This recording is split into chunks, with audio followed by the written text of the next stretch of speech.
సంతలో కొన్న పశువు యజమానిని చూసి జాలసి అన్నదంట, ఎదవ నన్ను తీసుకెళ్ళడానికి వీడు 50,000కు అమ్ముడిపోయాడు అని. అలానే ఐఫోన్ నవ్వుకున్నదంట, వీడి ఖరీదు ₹1,00,000 అని. కారేమో 10 లక్షలని, ఇల్లేమో ₹1,00,00,000 you sold your soul to this physical world though it does not give you the real happiness. ఒకప్పుడు దేశం స్వతంత్రమే, మనము స్వతంత్రులమే, but now the answer is no. అమ్ముడుపోయిన వ్యక్తిని బానిస అంటారు. బానిసకి ఆత్మాభిమానం ఉండదు.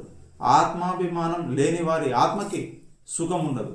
సౌకర్యం, సుఖం, ఆనందం ఈ పదాలకి అర్థం మనకు తెలియదుగా, ఎందుకంటే చదివింది ఇంగ్లీష్ మీడియం కాబట్టి.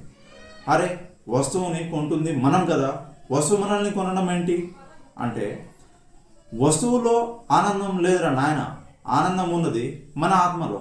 దాన్ని అనుభవించాలంటే కావాల్సింది వస్తువులు కాదు, జ్ఞానం. మరి వస్తువులు కొనకూడదా అంటే కొనాలి, కానీ నిత్యావసరాలకే పరిమితం చేయాలి. సౌకర్యాలు, విలాసాలకి వెళ్ళకూడదు.